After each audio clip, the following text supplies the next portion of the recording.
Good evening. Welcome everyone to Plant Physiology. This is week 6 and we'll be looking tonight at the amazing topic of photosynthesis, starting with lecture 7, part 1, the light reactions or light dependent reactions.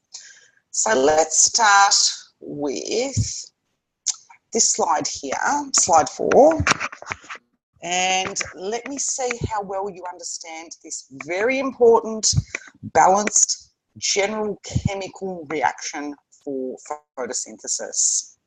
So, of course, we start with carbon dioxide, which enters the plant how? How does it actually get into the plant?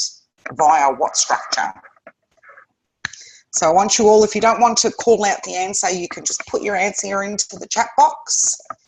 And remember, the chat box doesn't get recorded, so it doesn't matter what you write. So carbon dioxide enters the plant via what structure? Stomata, correct. So we've got 6 molecules of atmospheric carbon dioxide. Then we have 6 molecules of water. Now, I want you to think about this. 6 molecules of water. What are the water molecules providing in reference to photosynthesis? What are the water molecules providing? They are a critical source of 2 species, 2 components in the process of photosynthesis. All right, so we have the answer here, hydrogen and oxygen. Hydrogen, correct. What form of hydrogen? So in what form is the hydrogen that's being used in photosynthesis that's coming from water molecules? Is it just neutral hydrogen atoms or something a bit different? Hello, Lachlan, welcome. Correct. So positively charged hydrogen ions, which we call protons. So water is providing protons, but there's something else that's being stripped from water molecules, which is crucial for the process of photosynthesis. So it's not actually oxygen, that's the important bit there, not in terms of what's being stripped from the water molecules.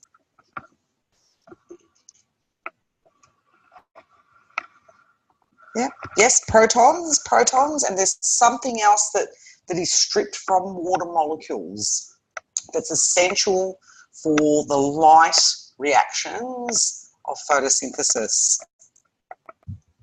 Not sure? All right, we'll come back to this. We'll come back to the water molecules. All right, so we've got carbon dioxide, water molecules, and in the presence of what sort of energy is required to drive this reaction? What sort of energy? Because this is in the presence of light energy. And what do we call those tiny packets of light energy? What do we call them? Tiny little packets of light energy. Photons, correct. Right, so in the presence of light energy in the form of photons, this reaction will proceed to form, what's this molecule here? One molecule of C6H12O6. It is a sugar and it is glucose, correct. This is the chemical formula for glucose. So we've got 1 glucose here, and some of you might remember from living systems that glucose is not actually the first carbohydrate that's produced in the process of photosynthesis, but this is how the reaction, the chemical reaction is presented. So we've got 1 molecule of glucose and then 6 molecules of molecular oxygen. Now, the oxygen that's produced, is this important as far as photosynthesis, the process of photosynthesis, or is it simply a byproduct or a waste product? Waste, that's right, correct. Good. All right. Excellent. So light energy in the form of photons is used to synthesize carbon compounds, specifically carbohydrates, and of course oxygen is produced as a waste product. So this is an overview here of photosynthesis. Now the energy stored in these molecules, of course in the carbohydrate molecules, are used to power all those processes in plants and also serve as the energy source for all forms of life. So quite a good statement there.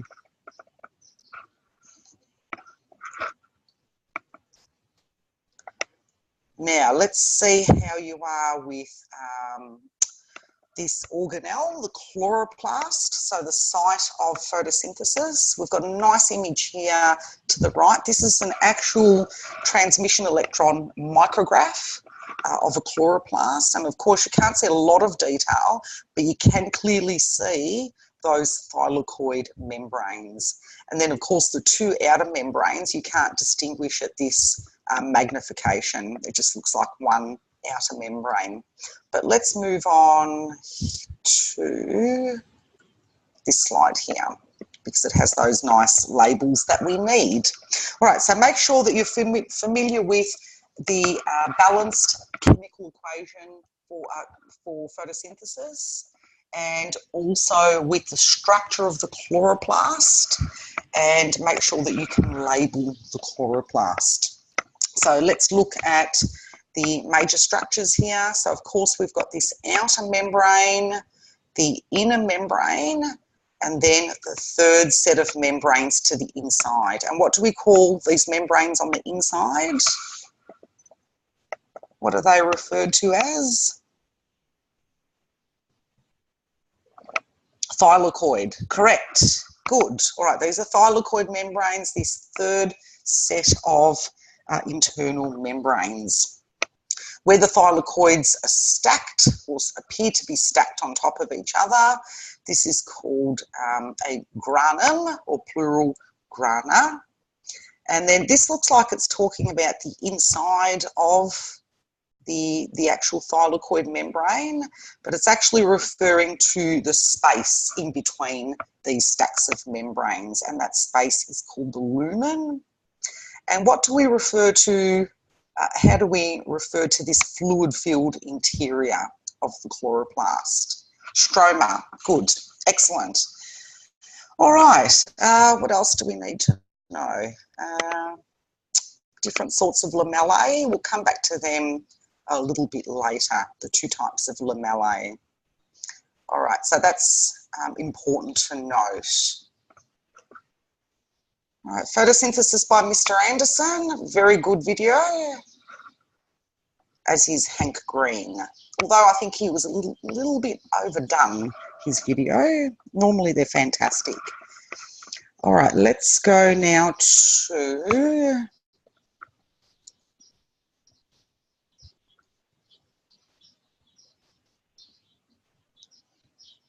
you're all familiar with ATP.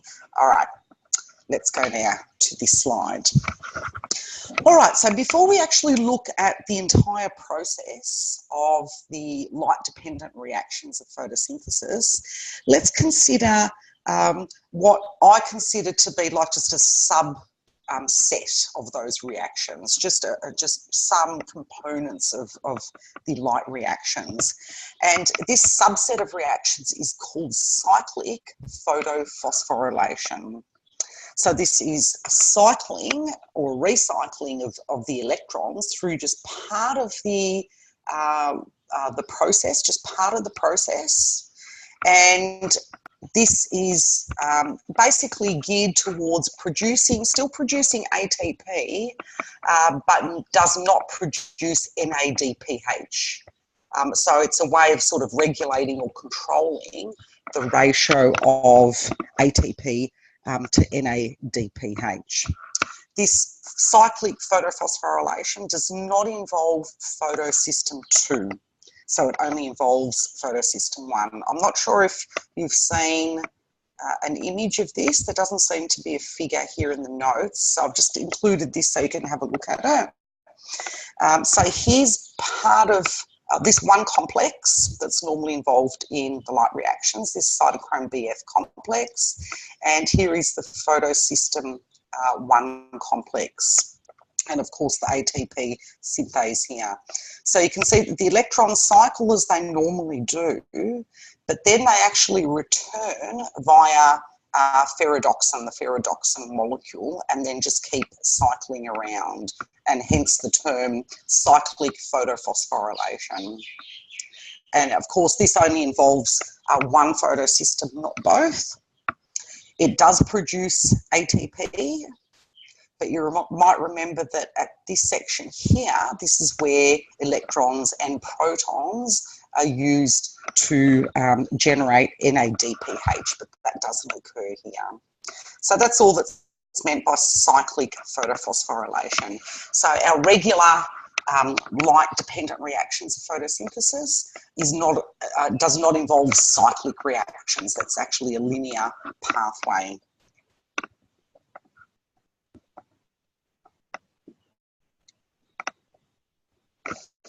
All right, so that's it on cyclic photophosphorylation.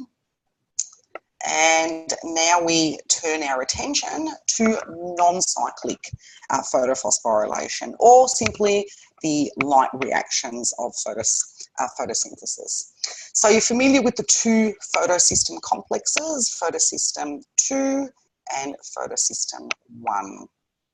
You know that they work together along with another protein pigment complex called cytochrome BF to capture light and pass electrons along a redox potential along a chain.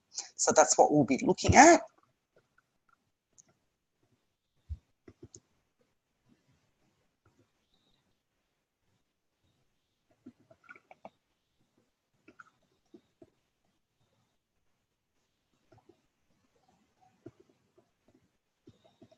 All right, let's take a look now at one of the major types of chlorophyll pigments that are found in plants. This is chlorophyll A that we're looking at here. And I'd like you to look at this and tell me what is that major central atom, the crucial atom that we find in chlorophyll A molecules. Just looking at this structure, and it should be fairly obvious there. Magnesium, correct. So we can see that it has a central magnesium atom. And what happens when magnesium, or rather the chlorophyll pigment itself, what happens when it actually absorbs a photon of light? When a photon of light actually strikes and it is absorbed. Vibrates, yep, you can say it vibrates, yes. There's another way that we actually describe it.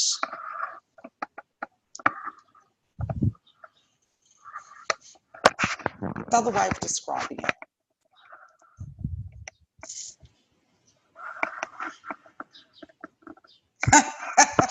Yeah, very good. Living systems, yes. So when light energy in the form of a photon, of course, is absorbed by a chlorophyll pigment, the magnesium, something about the magnesium is excited, becomes excited. What part of the magnesium becomes excited?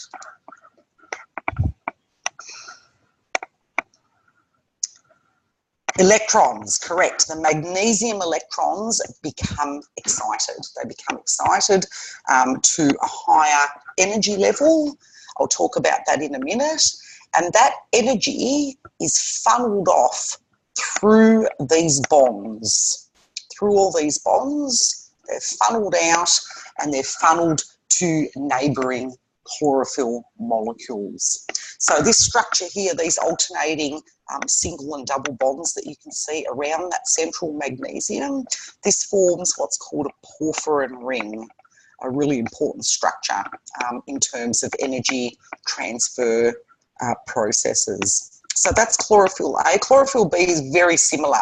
It just has a slightly different chemical group up here somewhere, I think up there. All right, so we'll come back to that in just a minute. So as you know, chlorophyll molecules absorb light as individual photons, and each photon that's absorbed can cause a single photochemical reaction, which is exactly what we were just describing there. Now, there's some information down here that I'll come back to in just a minute on another slide, but on another slide. And before we go on, oh no, that's okay. All right, so here we're looking at what's called the absorption spectrum of chlorophyll A, which simply indicates, so we can see that here in green, so these green peaks here, and that simply indicates the wavelength of light that is actually absorbed by chlorophyll A. So what wavelengths of light, according to what you see on this slide, are actually absorbed strongly by chlorophyll? What wavelengths of light are strongly absorbed by chlorophyll?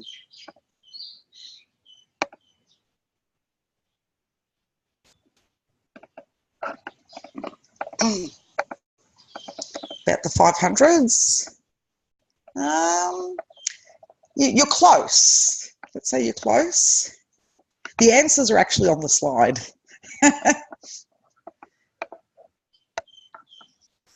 So this peak, the higher the peak, the more strongly it's absorbing. 430, yep, so around 430 nanometers, which is actually written there, about 430 nanometers, which corresponds to blue light. And then the second peak here corresponds to about 660 nanometers, and that corresponds to red light. Now, according to this absorption spectrum of chlorophyll, which colour is only very weakly absorbed, if at all, but very strongly reflected? Green, absolutely right. So green light, as you can see here, there's the green part of the visible light spectrum. That's not efficiently absorbed at all. And of course, it's strongly reflected, giving plants their characteristic green colour. All right, so that's the absorption spectrum of one type of chlorophyll. All right, let's talk more about absorption of light energy.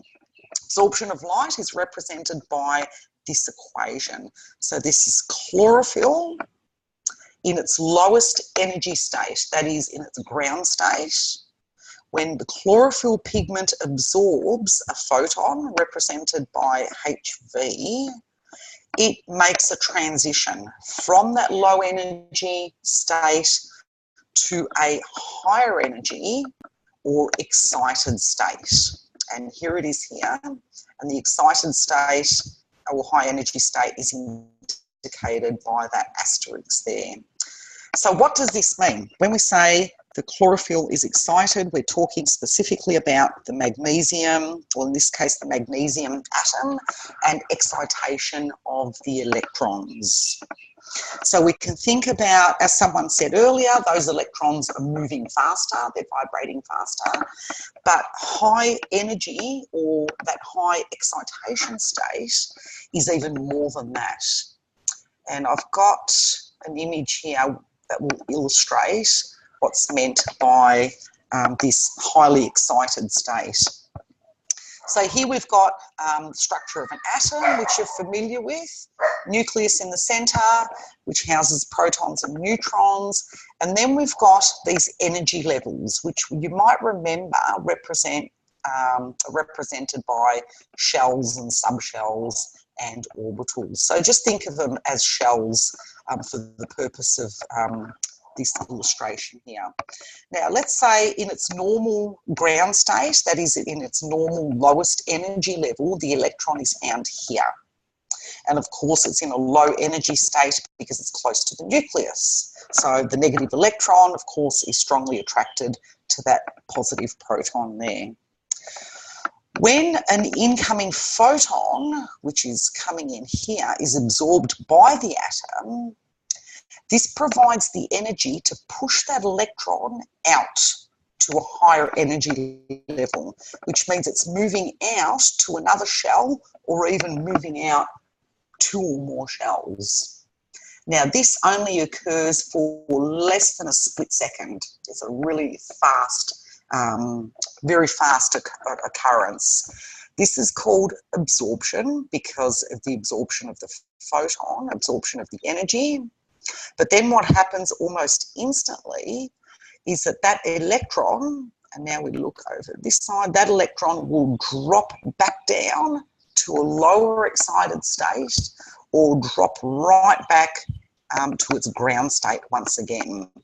And when it drops back, it releases that energy in some form, and we'll look at the different forms in just a minute in which that energy can be released. Here it's just showing that the photon is re-emitted, but now it's a higher energy photon because of this process. So this is called emission, and of course absorption of the photon is just referred to as absorption. So when we're talking about the excited state or high energy excitation energy, we mean that electrons are being excited to this higher energy level in their electron configuration. Does that make sense?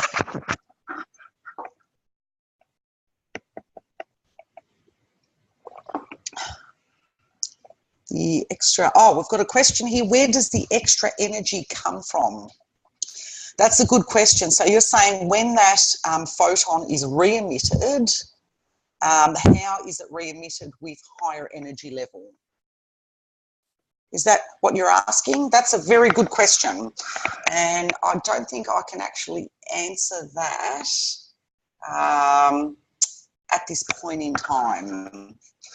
I can tell you that the energy, when it is re-emitted, it normally is re-emitted at a different wavelength, not at the same absorption. It doesn't have the same emission spectrum as it does an absorption spectrum. It seems to have a different wavelength. But as to exactly how that's a higher energy level, I couldn't tell you. Yeah, sorry about that. But yeah, very good question. And I should know that, definitely.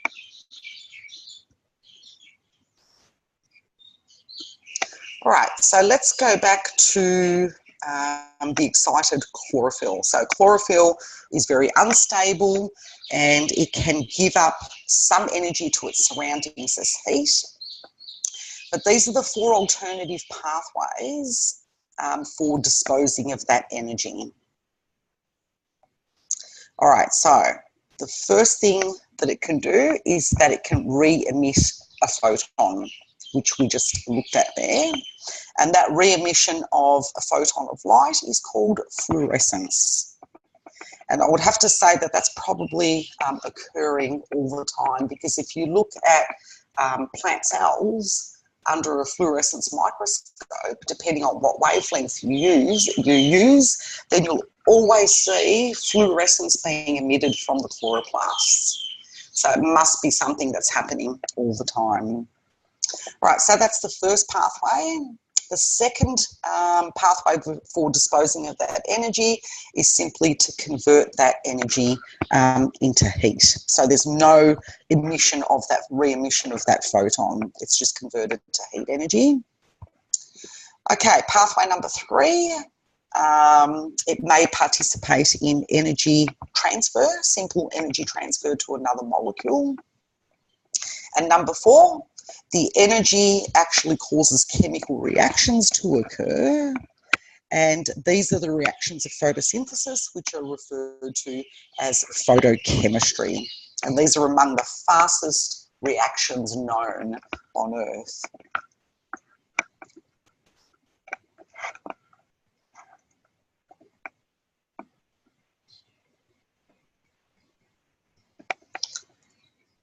Okay, so here are the important chlorophyll pigments. Chlorophyll A shown here, and chlorophyll B. So here's the difference between chlorophyll A. So we've got that CH3 group there, and a slightly different group here on chlorophyll B. And then, of course, we've got a third important type of pigment. And what's the name of that pigment? In plants, of course. Third important type of pigment in plants. So I've just mentioned chlorophylls A and B.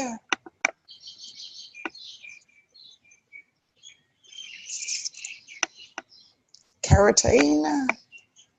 It's very close. Carotene. Yeah. Yeah, so that's actually one type, yes. One type. I'm just after the general name for this type of pigment.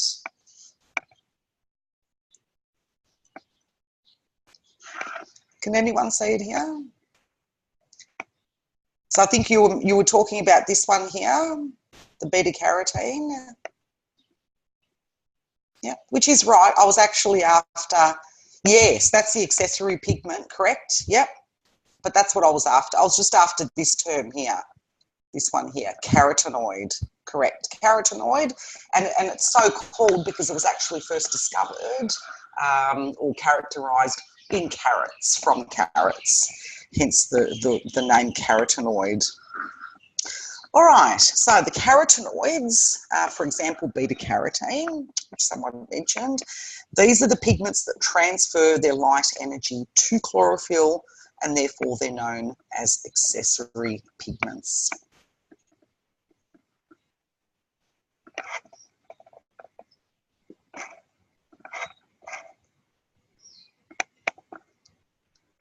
All right, so we looked at the absorption spectrum a few slides ago, which actually told us what wavelengths of light are absorbed and not absorbed by a particular pigment. So what do we mean here by the action spectrum in contrast to an absorption spectrum? So the definition here is that the action spectrum shows the magnitude of a response of a biological system to light as a function of wavelength. So what example of a biological system might you be looking at?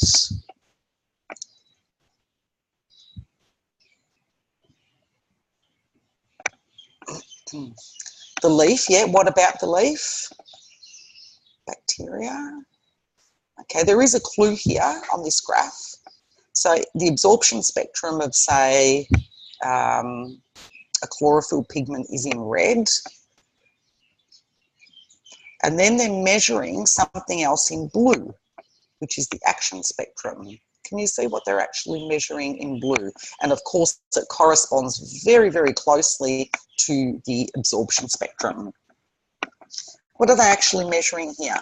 They're looking at, yes, oxygen evolution. They're looking at the rate at which oxygen is being produced, yeah, which is a measure of the rate of photosynthesis. If you look at how fast oxygen is being evolved, then that can tell you at what wavelengths photosynthesis is taking place at. So what that's saying is that the rate of oxygen production is highest here, if you look at the blue line, and that corresponds to the absorption spectrum of chlorophyll. And then, of course, we've got a very high peak here for the action spectrum. So that's saying that photosynthesis, the rate of photosynthesis is very high here, and that also coincides with the absorption spectrum of the chlorophyll. So the action spectrum is looking at a biological process such as photosynthesis, and it's correlating that with the absorption spectrum of chlorophyll. Does that all make sense? So that's a really important one for you guys to know. Action spectrum versus absorption spectrum, what it actually means.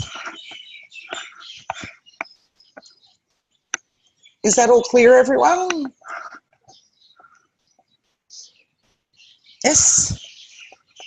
Terrific.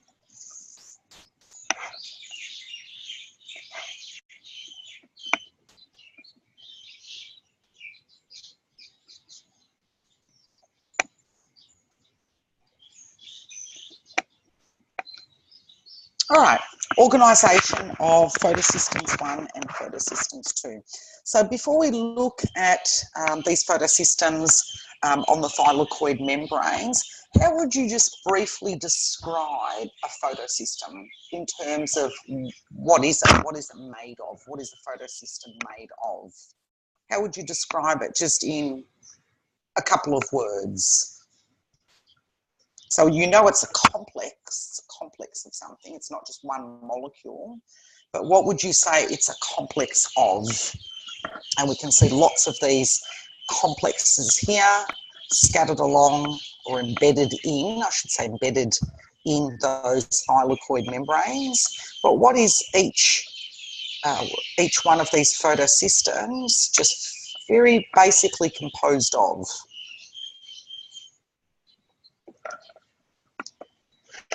What would you say they're made of?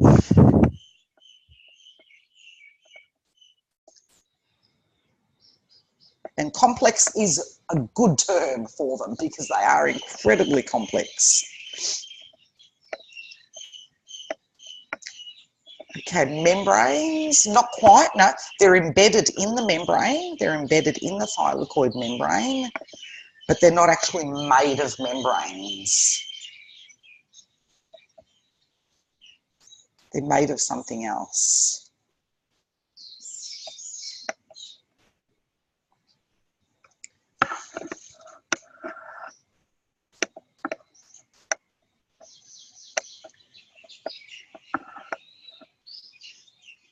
You're out.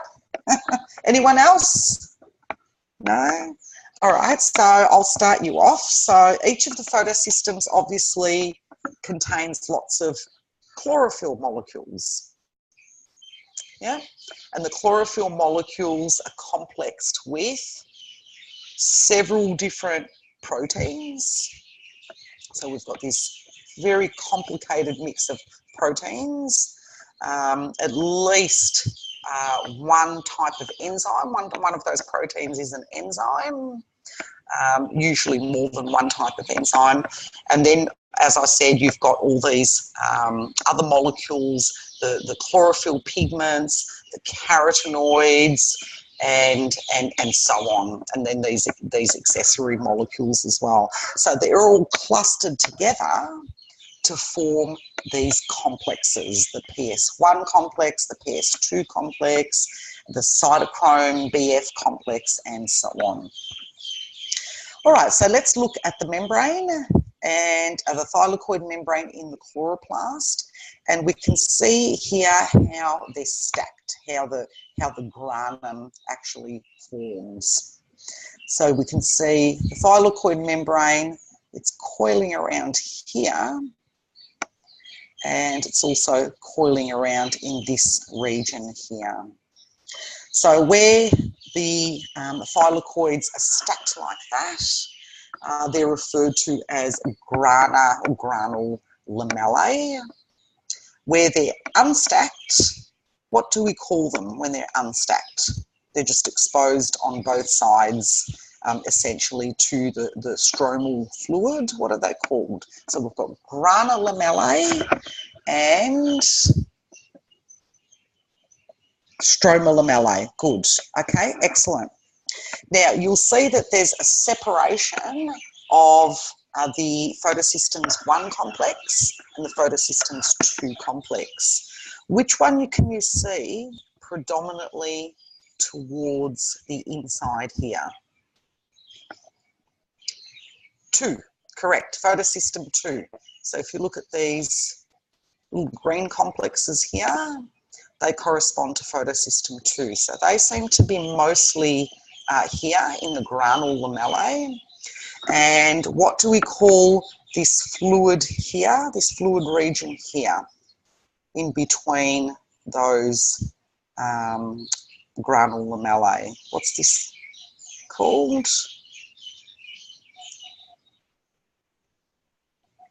Lumen, correct. There's the word there. So when we refer to the lumen later on, think about that fluid region in between the granule thylakoids, this region here. All right, so PS2, photosystem 2, tends to be found in this region, and photosystem 1, of course, is separated, fairly well separated. They tend to be found facing the actual stroma, so predominantly on the stromal or stromal lamellae. All right, what about the cytochrome BF complex? That appears to be evenly distributed, as you can see. Cytochrome here, and they're found towards the centre here, but also towards the outside. Okay, so the two photosystems are spatially separated. What does this imply? If photosystem 2, cytochrome BF, and photosystem 1 all operate in a sequence with each other, but the two photosystems are separated, spatially separated from each other, what does that imply? It implies something else must exist. There must be something. Exactly right. Things are passing through the lumen. There must be some way of passing from one photosystem to the other through the actual lumen, correct? And that's, of course, the case. So spatial separation implies that one or more electron carriers has to diffuse in order to deliver the electrons from photosystem 2 to photosystem 1, correct? All right, here are two of our electron carriers, plasticinin, PC, and plastoquinone, PQ. So let's take a brief look at plasticinin, PC. Here it is here. So this is diffusing and carrying electrons with it in what part of the chloroplast? So it's obviously soluble. It's a soluble molecule. And it's passing electrons from one system to the other.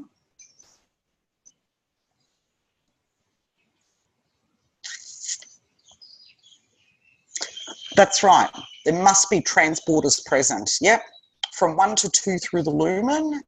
It is passing through the lumen, yes. So it is soluble, and because it's soluble, it can actually diffuse through the lumen. So there's the thylakoid lumen that we're talking about here.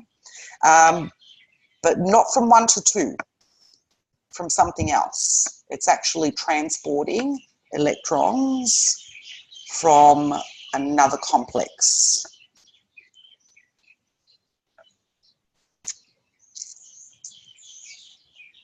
Cytochrome BF. You're nearly there. It's actually transporting from this central one here, the middle one here is cytochrome BF, and plasticinin transports from cytochrome BF to photosystem 1. Okay, so that's the plasticinin electron carrier.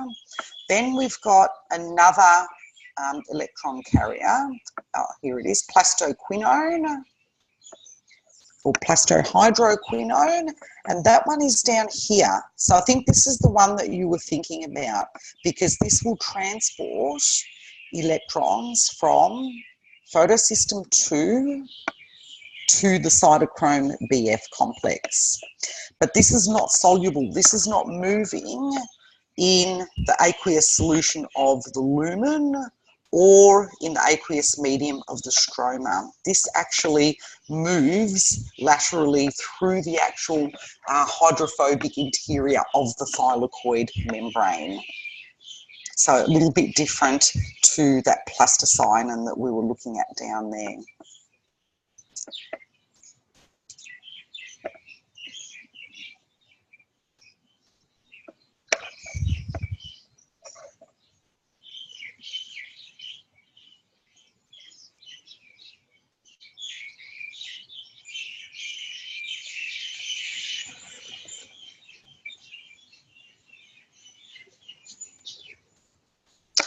All right, this is a nice illustration here of how the pigments work together.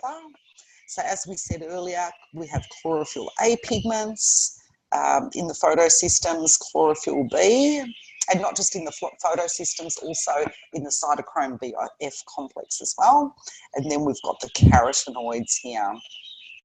And the actual excitation energy that's emitted from the pigments is transferred from the carotenoids to the chlorophyll B, to the chlorophyll A molecules, and from there it's funneled to the reaction centre.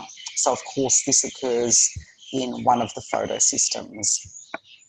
And the movement of that, the direction of movement of that excitation energy follows from high to low energy. What's interesting is that they're still not sure exactly how this funneling occurs. So of course, you know, they describe it in terms of a, you know, movement from along an energy gradient. They describe it as movement according to this antenna complex and so on. But there's still no clear consensus on exactly how it occurs. And it's interesting, there's a relatively new field of study called quantum biology. Has anyone heard of quantum biology? No. So it's actually using the field of quantum mechanics to describe how biological process occurs. Quite fascinating. Yeah, very interesting. Very complex too. But they're actually trying to explain how this movement of energy occurs so specifically, it's so well channeled towards these reaction centres in the photosystems. Yeah, quite interesting. Time to study quantum mechanics, I think. All right, let's look at an overview of the processes that make up the light reactions of photosynthesis. Photosystem 2 oxidizes water in the thylakoid lumen and releases protons into the lumen. Cytochrome BF, the next major complex, oxidizes one of the carriers, one of the electron carriers called plastohydroquinone, and delivers electrons to the third complex called PS1.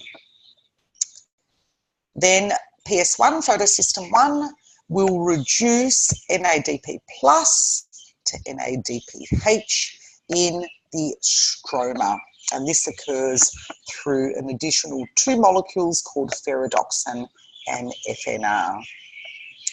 Then our fourth main complex in this process, called ATP synthase, produces ATP as the protons diffuse back along their electrochemical gradient.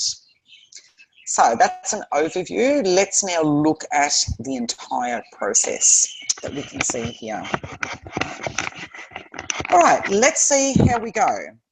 And we'll start with our photosystem 2 here. So I want you to talk me through this process. Photosystem 2, light is absorbed. Light energy is absorbed by the molecules, the pigment molecules that make up photosystem 2. What happens from there on? And we know the excitation energy is funneled to the reaction centre of photosystem 2, which is called P680. Some energy, all right, so you're starting from down here. All right, you're saying some energy from photons is used to break water apart. Okay, that's fine, let's start there. Water is broken, or water is split, or we could say water is oxidised, and it releases, of course, oxygen. It releases protons, yes, it releases protons into the lumen. So this side is the lumen. Okay, yes. What else does splitting water molecules release? Yes, so we have oxygen being evolved as a byproduct here. But there's another important part, electrons. All right, yes, the electrons do what? Where are they going?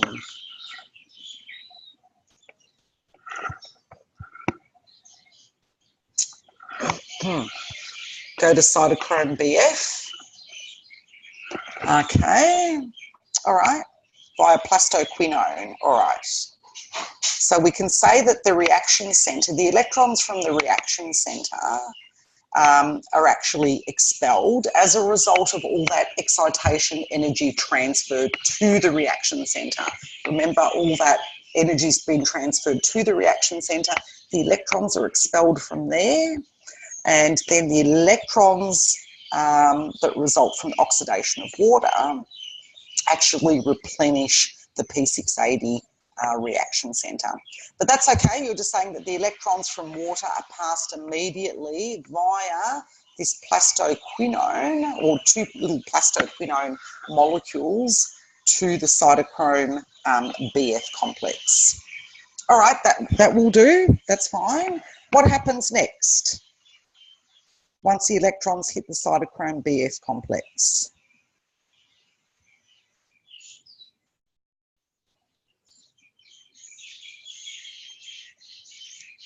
And there's something important that's happened there before we go any further.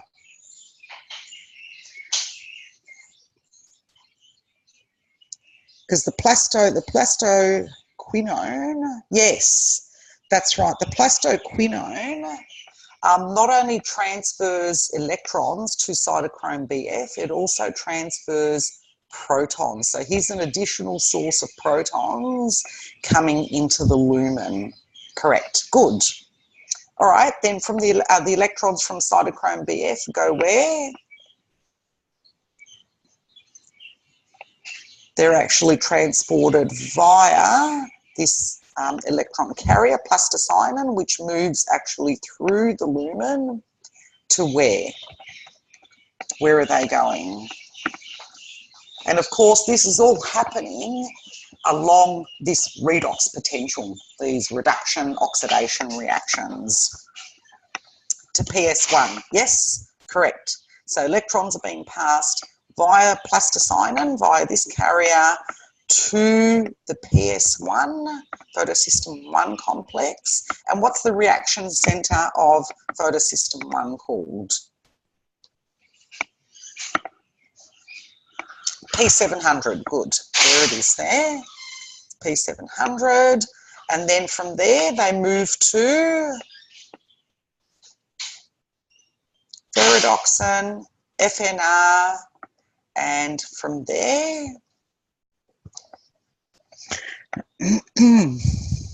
where do they end up? Electrons.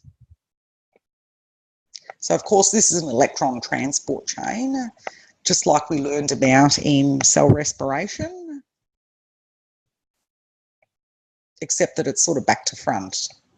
Energy in the cytoplasm. No, yeah, in the stroma, that's right. Yes, so it ends up Yes, and where do the electrons end up? So from here, they're passed to something. Electrons are passed to something, as well as protons. Electrons and protons end up being bound to something. No? No? Okay, so here it is up here. All right, so NADP+, remember that's one of our biological electron and proton carriers, is bound to a proton, and electrons that have been coming through this electron transport chain here to form NADPH. So remember, this is one of the two important outputs from the actual light reactions of photosynthesis, the formation of NADPH. All right, so that's number one major output. The second major output is what? Second major output, ATP, correct. How is ATP formed? So we need to start down here to explain what drives the synthesis of ATP.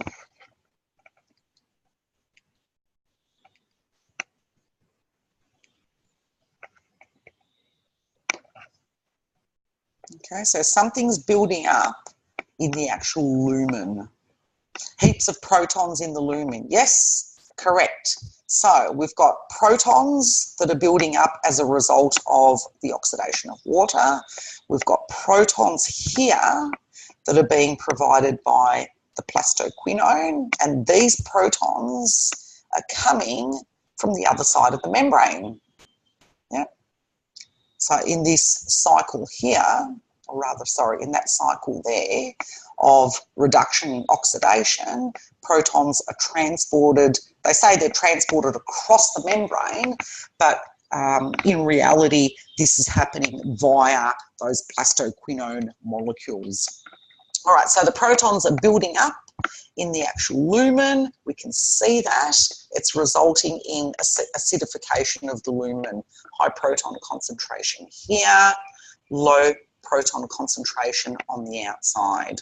So what happens as a result of this build-up of protons on one side of the membrane?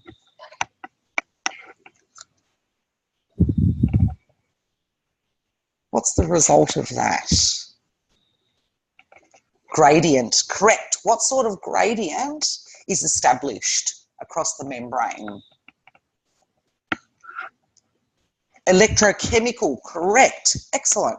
All right, so that establishes both the electrical gradient and the chemical gradient across the membrane.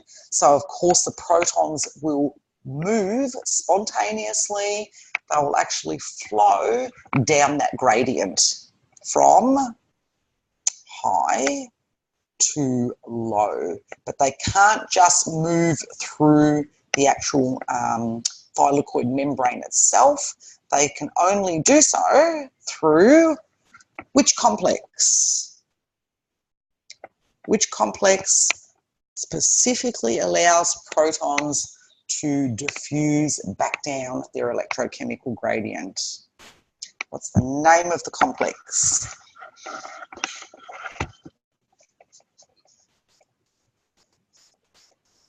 ATP synthase. No, that's correct. Here it is. ATP synthase. So this is the fourth major complex. Doing well. You're all doing well, actually. Yeah, this is the fourth major complex. Again, complex of several different types of proteins that are joined together, and the complex is embedded in the thylakoid membrane.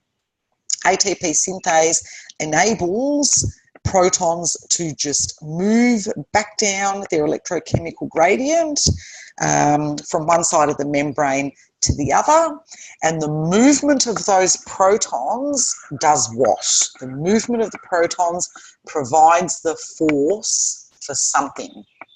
It's called proton motive force. Provides the energy for something. It spins, yes, it actually causes part of this complex to spin like a little motor. Yep. And that's providing the energy to do what?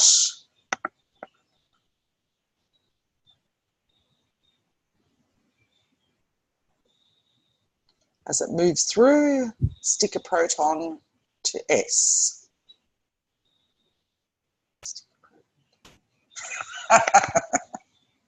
Very good. Yes. Well, not stick a proton to S, but stick something else. Yes. So we've got here the molecule adenosine diphosphate, ADP, and the movement of the proton provides the energy. Yes. Yep. Provides the energy to attach phosphate to ADP to form ATP. So the most important outputs from the light reactions of photosynthesis, synthesizing ATP and synthesizing NADPH. And of course, these molecules here are synthesized in the stroma. And what reactions, what major reactions occur in the stroma? What major reactions of photosynthesis that we're going to look at next, which absolutely require both ATP and NADPH. Glucose production. Yes, what's the name of the cycle?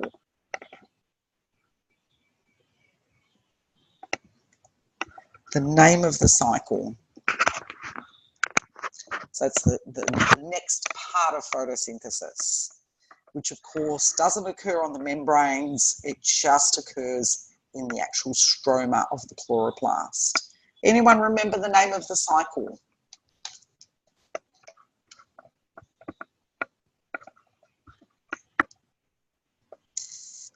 Krebs? Calvin something, yes? Calvin. Not Calvin, not Calvin Klein. Yeah, it is Calvin something. Correct, Calvin-Benson cycle, or just the Calvin cycle. Also referred to as the carbon reactions or light independent reactions of photosynthesis. And it used to be referred to as what in the past, which we're not allowed to say anymore? The dark cycle used to be, yeah, it used to be referred to as the dark reactions, but we're not allowed to say dark reactions anymore because that implies that it happens in the dark.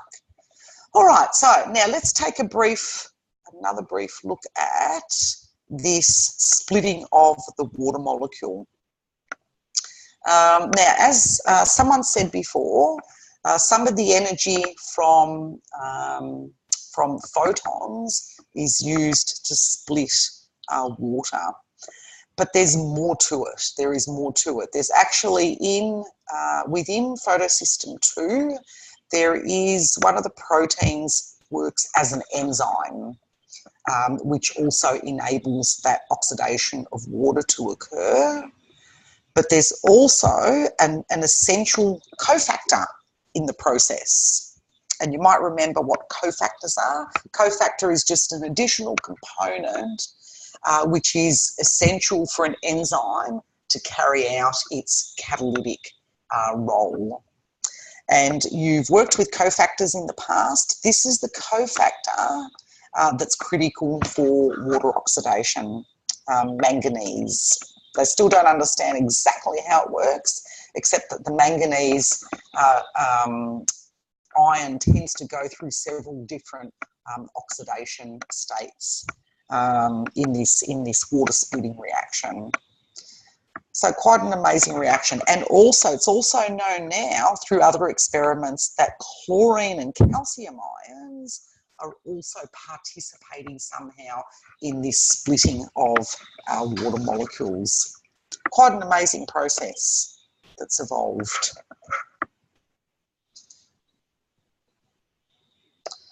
All right, so this is just showing what's happening in what they call the Q cycle in the cytochrome BF complex. You certainly don't need to know this part of the process in all this detail, but feel free to look at this if you like.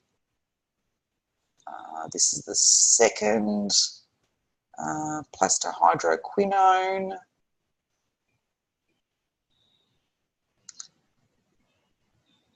And here we have photosystem 1.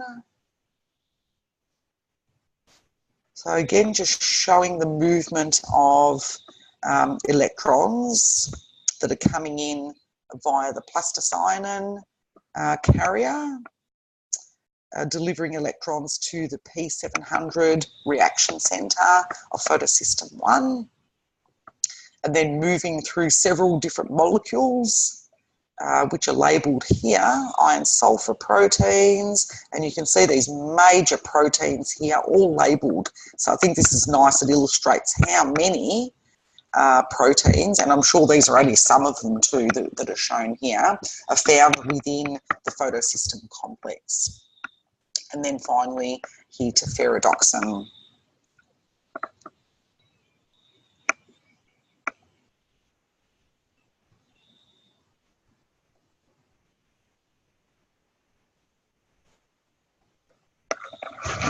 All right, so this is just describing that synthesis of ATP, which we've just talked about. And I think that's it here. Yeah. All right, terrific. We're ready to go on to the Calvin-Benson cycle, or the carbon reactions of photosynthesis. Let's have a 5-minute break, shall we? Is everyone okay with that? Yes? All right. See you in 5.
All right. Lachlan, are you back yet?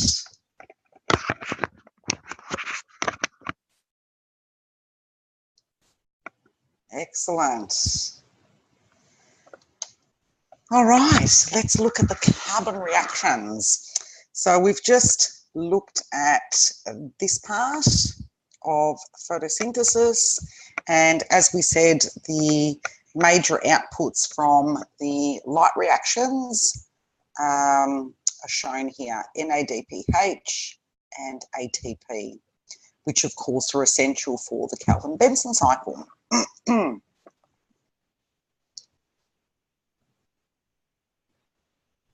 All right, the location of the light reactions, of course, we saw that take place in thylakoid membranes, but the Calvin cycle, the carbon reactions, takes place in the liquid stroma of the chloroplast.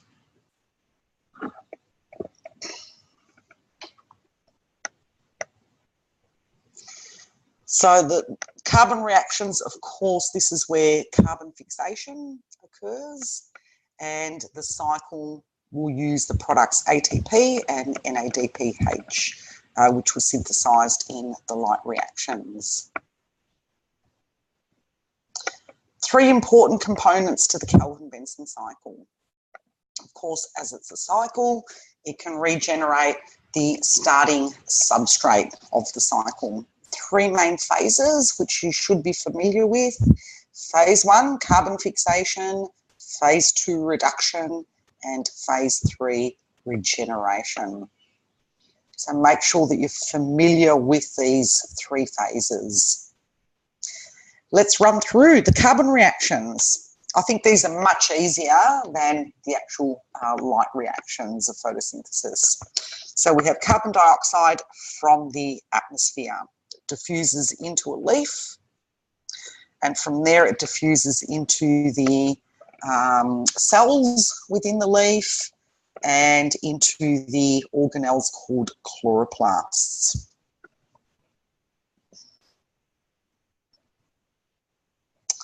Carbon dioxide will enter the Calvin-Benson cycle and combine with the molecule called RUBP, ribulose 1,5-bisphosphate, which is a 5-carbon molecule.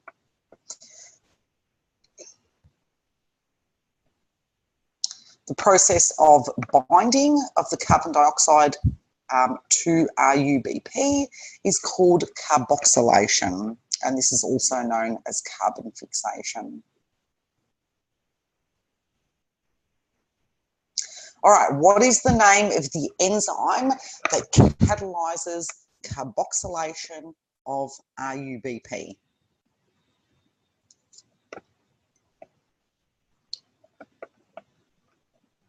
The most abundant, probably the most abundant enzyme on Earth. The enzyme that catalyses carboxylation of RUBP, or in other words, fixation, carbon fixation.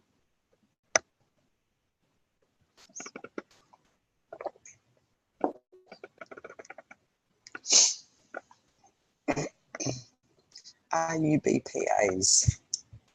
That's not bad. I haven't heard that yet.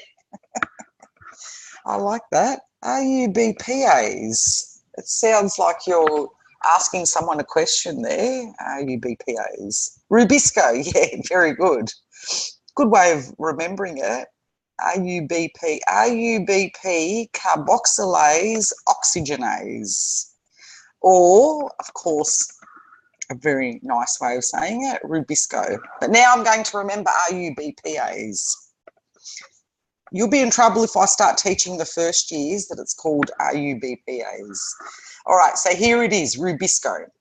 This is the enzyme that catalyses, no, you'll be okay, that catalyses this reaction. So, carbon dioxide, 5-carbon RUBP forms a 6-carbon molecule. But this is unstable, so what happens to it? It is split immediately into these 3 carbon molecules. and they are called 3-PGA.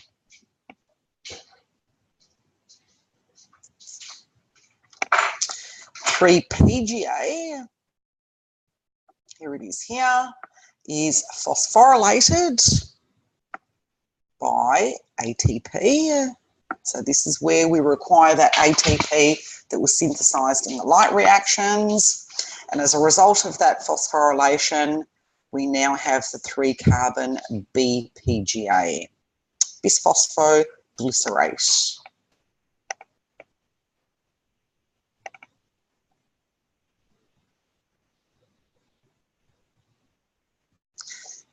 BPGA is then modified as a result of NADPH to form PGAL,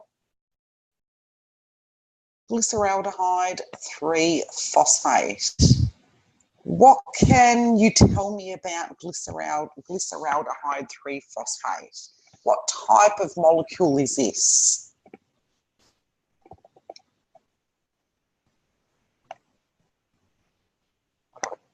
Glyceraldehyde 3-phosphate.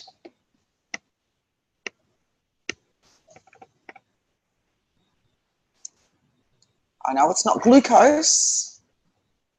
Sugar building block, absolutely. So glyceraldehyde 3-phosphate is one of our smallest sugars, one of our smallest carbohydrates. Correct.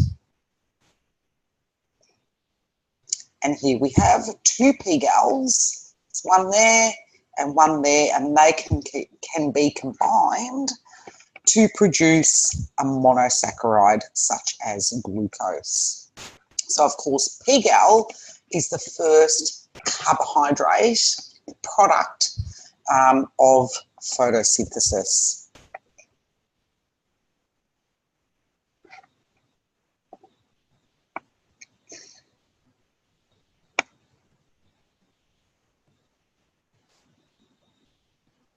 Right, now we're going to look at regeneration. How does regeneration of the cycle work? So let's look at where we've come so far. Step 1, carbon fixation to 3-PGA, and then from 3-PGA with an input from ATP and NADPH, we have G3P. Glyceraldehyde 3-phosphate. So we've been through the carbon fixation and through the reduction stage of the Calvin-Benson cycle. And from here on, we go into regeneration. That is regeneration of the first substrate, which was RUBP. All right, but what happens to these 3-carbon sugars that have been produced? 1 out of 6, so here we've got 6 molecules of G3P, glyceraldehyde 3-phosphate. Only 1 out of 6 exits the cycle and is used to form glucose and other carbohydrates. 5 from 6 of those molecules will enter the regeneration phase. Here we go, 5 G3P molecules are used to regenerate our starting substrate, RUBP. These 5 carbon molecules, and of course more ATP is required in this regeneration phase.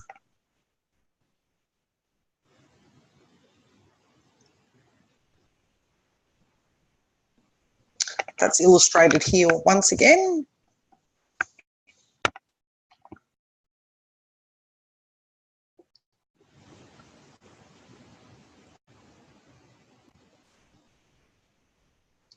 And all the reactions are shown in this table.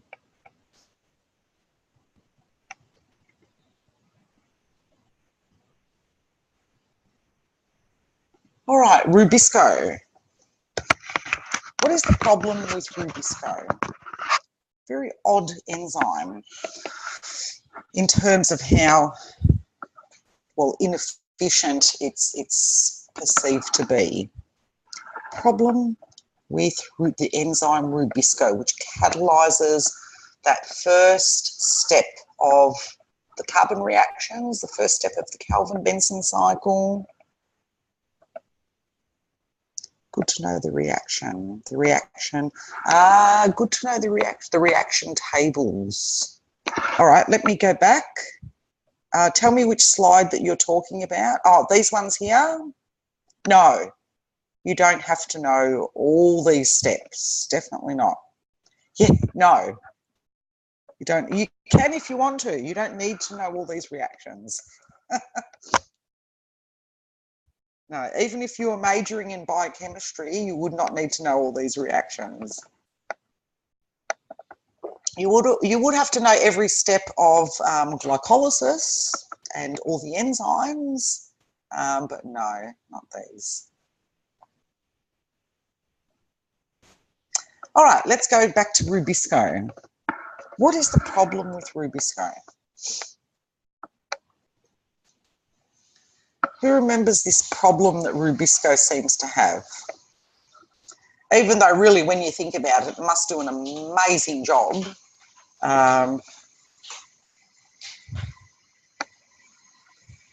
Given the success of plant life on Earth, but there seems to be a problem with Rubisco. Does anyone know? If you don't know, just write no idea. No? Anyone else?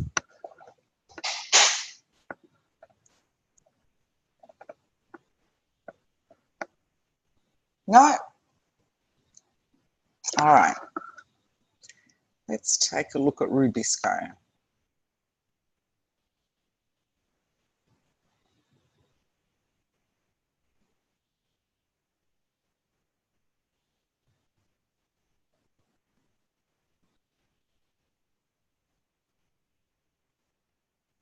If I can find it.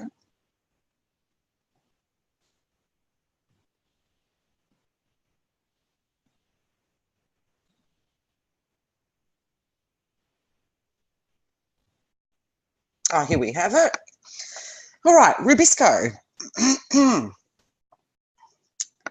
Little bit of background here. Plants and the Calvin-Benson cycle evolved on Earth or within the Earth's atmosphere when there was no oxygen present, when there was other gases, including carbon dioxide, but no oxygen. Now, whether that's relevant or not, that's still up for debate. But what is known is that Rubisco, yes, that Rubisco in the presence of oxygen can become very inefficient, correct, because Rubisco actually can bind just as easily to oxygen as it does to carbon dioxide, and under certain environmental conditions it binds oxygen even better than it binds carbon dioxide, which is a problem. Why is this a problem? Exactly right. It doesn't pick up enough carbon in the course of a cycle. Exactly right. All right, so let's find... All right, so we can see this is just showing carbon dioxide diffusing in to the leaf and into the stroma of the chloroplast. But of course, it's not just carbon dioxide that's diffusing in. There's all these other gases, including oxygen diffusion. All right, the process that we've just looked at in the carbon reactions in the Calvin-Benson cycle, of course, includes carboxylation of the first substrate. And carboxylation involves fixing of carbon dioxide to yield two phosphoglycerate molecules. But when Rubisco binds oxygen instead, and this is called oxygenation, then one molecule of phosphoglycerate is produced, which is fine, but the second molecule is different. It's called phosphoglycolate, and this is a problem, and I'll show you why in just a minute.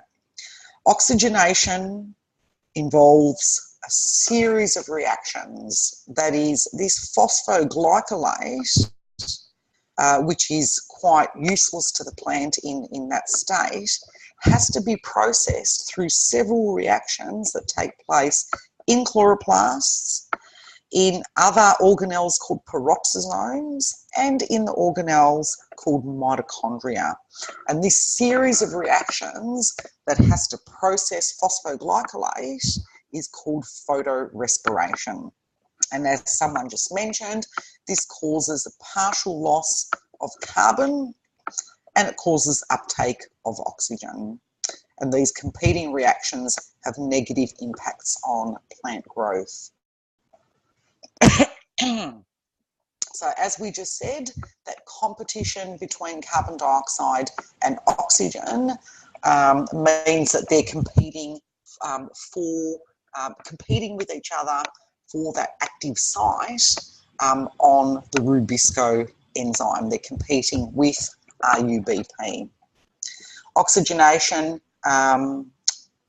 creates 2-phosphoglycolate and 3-phosphoglycerate. So remember, this phosphoglycolate is the problem molecule. Let's look at what happens to it, or rather just briefly the series of reactions that it has to go through and the different organelles that are involved. So I'll just enlarge this a bit. And of course, you don't have to remember all these reactions, but if you can remember which organelles are involved in processing the phosphoglycolate, and of course that the series of reactions is called photorespiration, and be able to describe the problems with this. All right, so here we're in the chloroplast, and here's the problem molecule as a result of oxygenation rather than carboxylation. 2-phosphoglycolate, it's converted within the chloroplast to glycolate, then it's transported out and into this organelle called the peroxisome. Here, glycolate is converted to glyoxylate, and then the amino acid called glycine. From there, it's moved out and into the mitochondrion, where glycine is then converted to a different amino acid called serine, passed back to the peroxisome, and it moves through several more reactions before returning to the chloroplast, where it's finally converted to the molecule which it should be in the first place, 3-phosphoglycerate. So you can see that this is a process that obviously uses more energy because it has to be processed through all these reactions.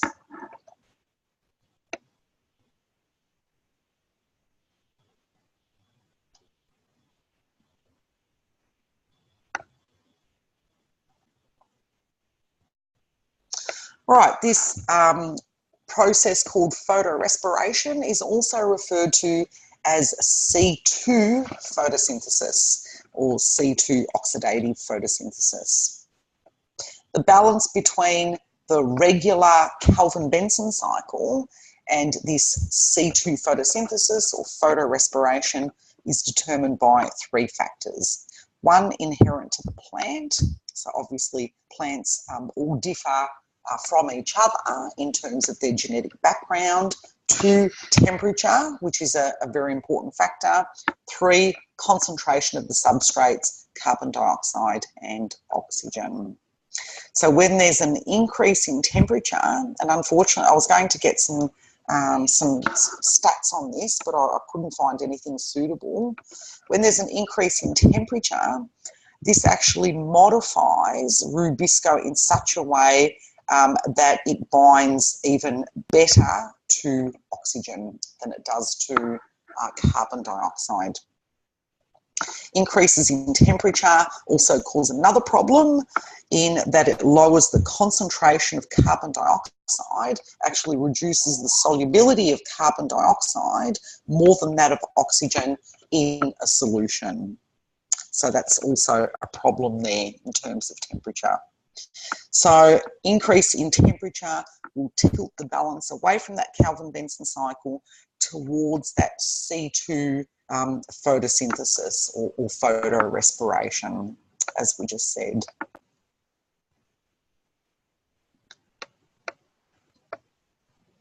All right, the adaptive value of photorespiration is a matter of debate. There are some theories as to how photorespiration can benefit the plant under certain environmental conditions, but there's certainly no agreement here.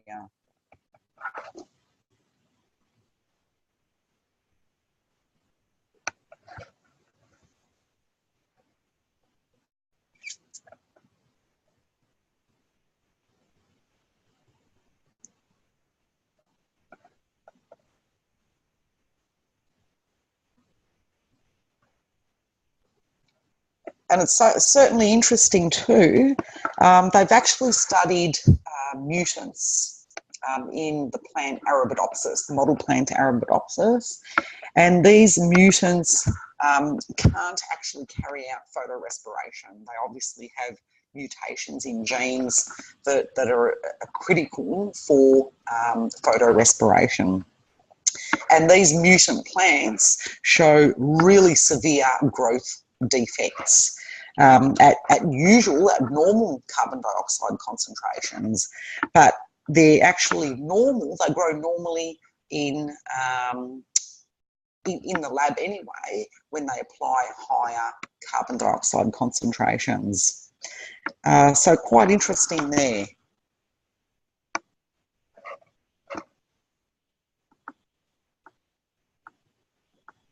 All right, so what type of photosynthesis have we been looking at so far? So sorry, before we got on to photorespiration or C2 photosynthesis, what type of photosynthesis were we looking at? Because as you know, there's 3 major types of photosynthesis.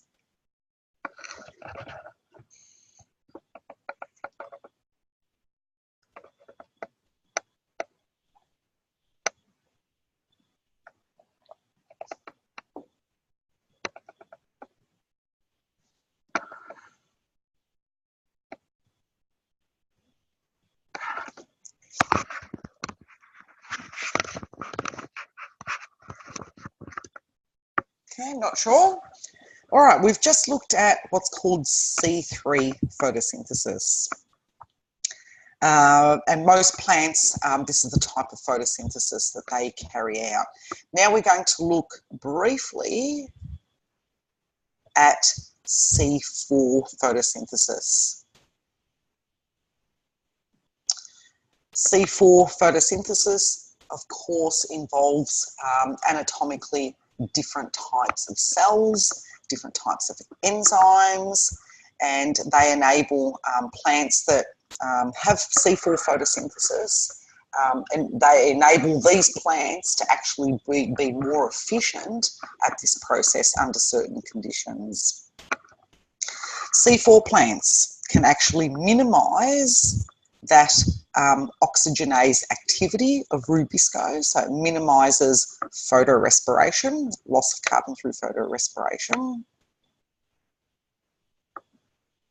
And we'll see some other benefits to C4 photosynthesis as well. All right, C4 takes place in 2 different cell types. Unlike C3 photosynthesis, where both the light reactions and the carbon reactions take place in the same type of cell, the mesophyll cell. But in C4 photosynthesis, the entire process of photosynthesis takes place across 2 different cell types, mesophyll cells and bundle sheath cells, which are unique. The bundle sheath cells are unique to C4 plants.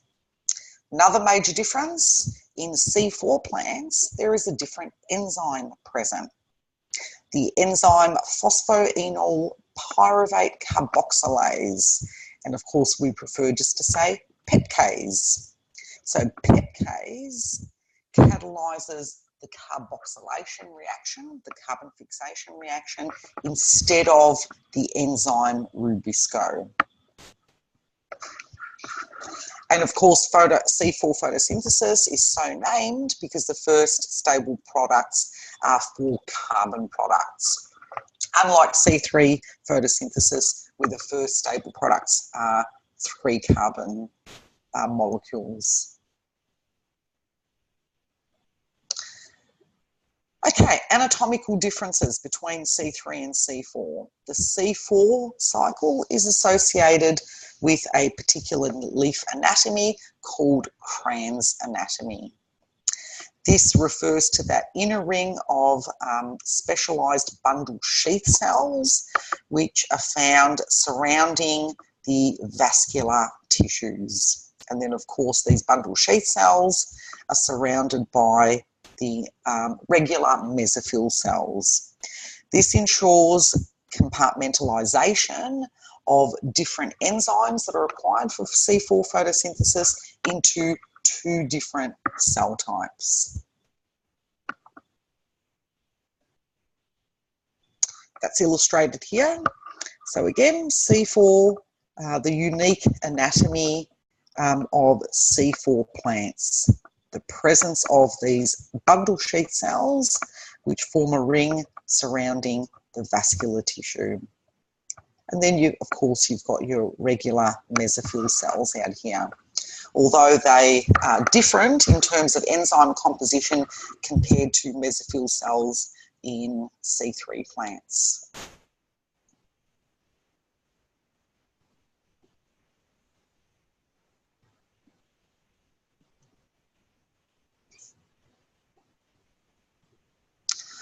All right, let's take a look at, the steps of C4 photosynthesis. Who can see what happens to carbon dioxide when it first enters the chloroplast?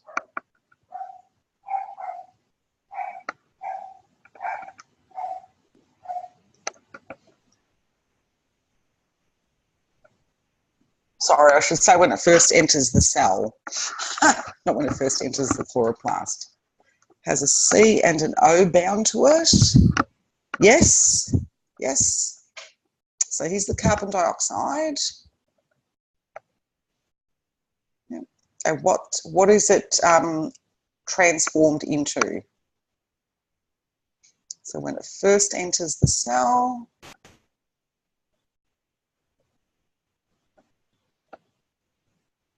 it's transformed into this ion here, okay, which is actually named here hydrogen carbonate, or we can simply say that's bicarbonate.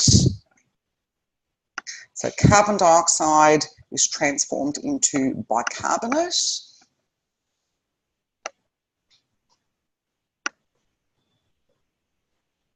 And then from there, carboxylation of the first substrate, which is called PEP, phosphoenol pyruvate, or PEP. Carboxylation of PEP takes place by an enzyme called pepcase. And we'll look at that in just a minute. All right, then, and that will form this molecule here called oxaloacetate. So this is occurring firstly in the mesophyll cells. We haven't gotten to the bundle sheath cells yet. The oxaloacetate is then converted to either malate or aspartate.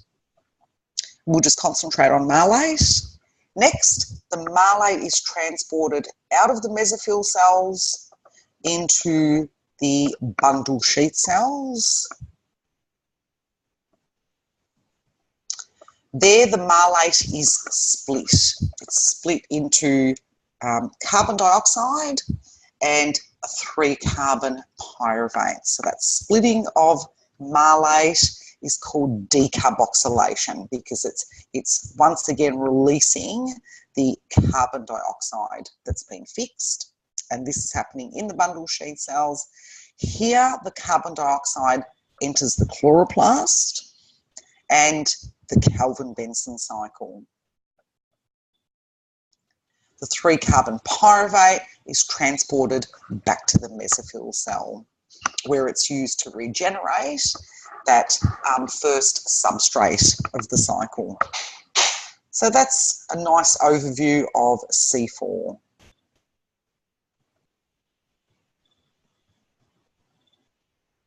Oh, and here it is down here. So pyruvate is converted back to PEP, that first substrate. All right, that's illustrated here. So the 2 different cell types are the mesophyll cells, which will first process or first fix the CO2, eventually into malate, which is transported into bundle sheath cells. And there it releases carbon dioxide, so decarboxylation, and carbon dioxide can then enter the Calvin cycle. And the sugars that are eventually made can be transported directly into the vascular tissue.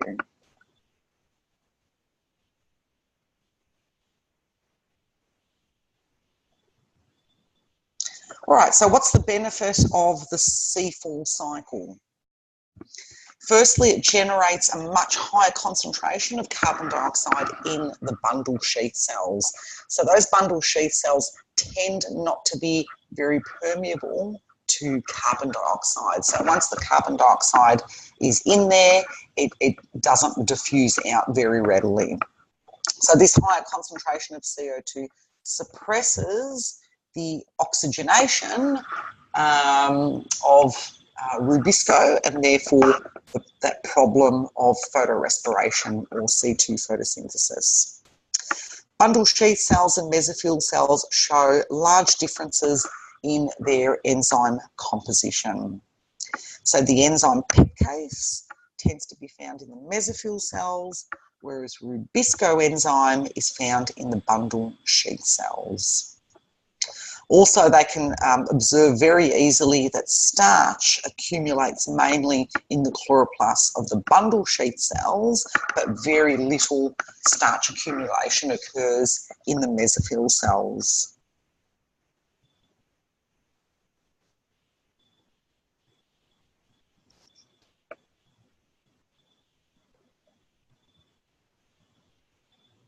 Yeah, absolutely right. More specialist plants and later evolution. That's certainly what they believe that to be the case.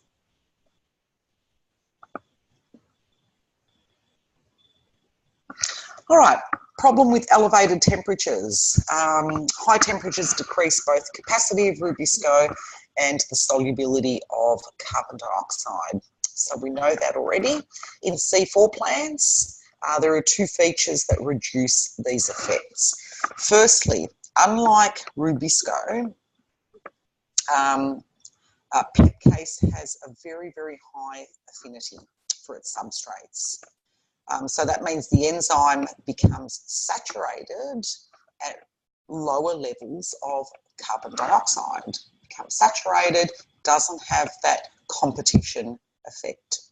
So this enables C4 plants to reduce their stomatal aperture, in other words, conserve water, while still fixing carbon dioxide at rates greater than C3 plants.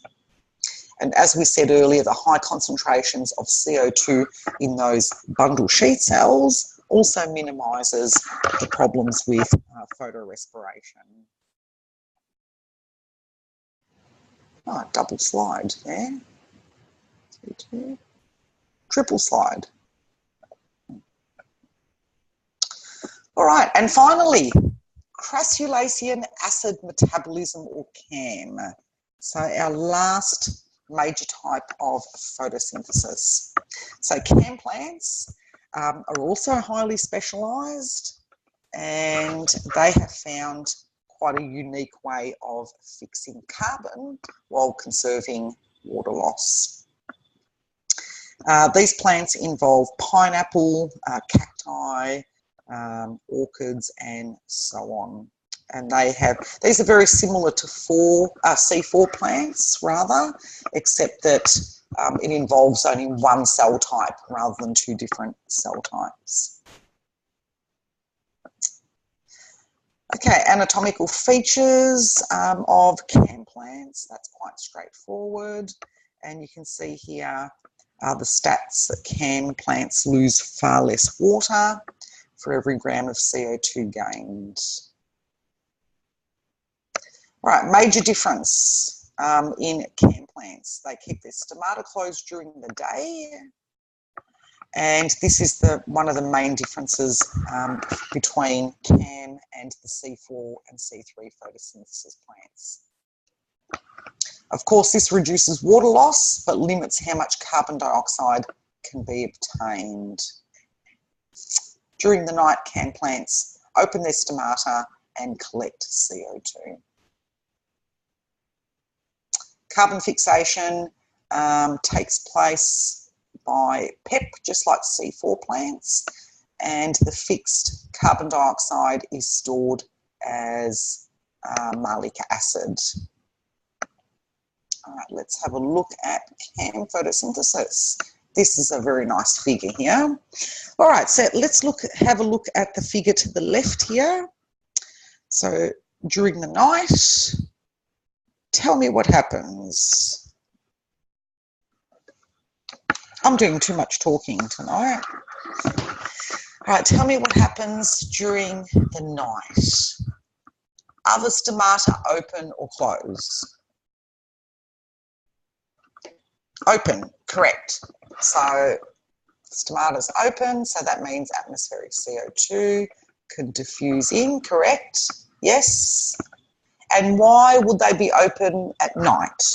What's the benefit of opening the stomata at night? Before we go any further. Cooler, yes, so as a result of it being cooler at night, there's less loss of water. Yes, correct. They don't lose as much water. Okay, what happens to the CO2 when it diffuses into the mesophyll cell? What's the first thing that happens to it? So it's in the cytosol, comes in, diffuses into the cytosol of the mesophyll cell, and it's immediately converted to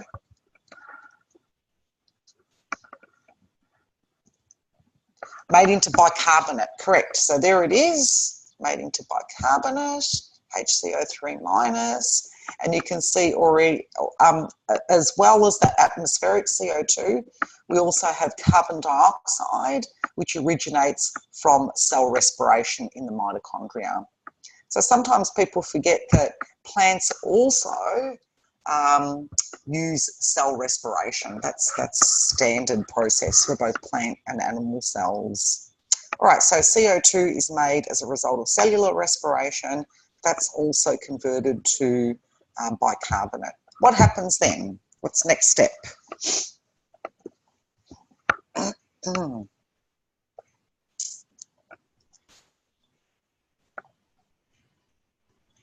The next step,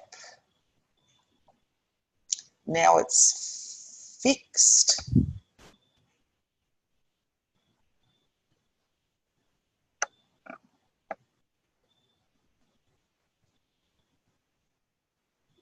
Okay, proton off, CO3 does something. Proton off. Oh, you mean the phosphate? Do you mean this losing a phosphate here? Yeah, losing a phosphate. So the enzyme, here's the enzyme, PEP carboxylase, which combines this with the PEP phosphoenol pyruvate to form oxaloacetate. Then oxaloacetate is converted to malate. Malate's transported into the acidic vacuole, where malate is quickly converted to malic acid. And malic acid is stored. So this is a 4-carbon compound. It's stored in the vacuole until daytime. All right, so that's what happens in the dark. Now let's look at what happens in the light. And of course you can see that the stomata is closed, so this prevents any further uptake of carbon dioxide. But of course with higher temperatures during the day, it also means that loss of water is minimised. In other words, transpiration. Is malate a C4 chain? Yes, I believe so. I believe it is 4-carbon chain. I believe so. But please tell me if I'm wrong. Does anyone know, is malate 4 carbons? Actually, can someone check that? Yes, please check if it's 4 carbons. I'm pretty sure malate and malic acid is 4 carbons, but yes, please check. I'm not 100% sure.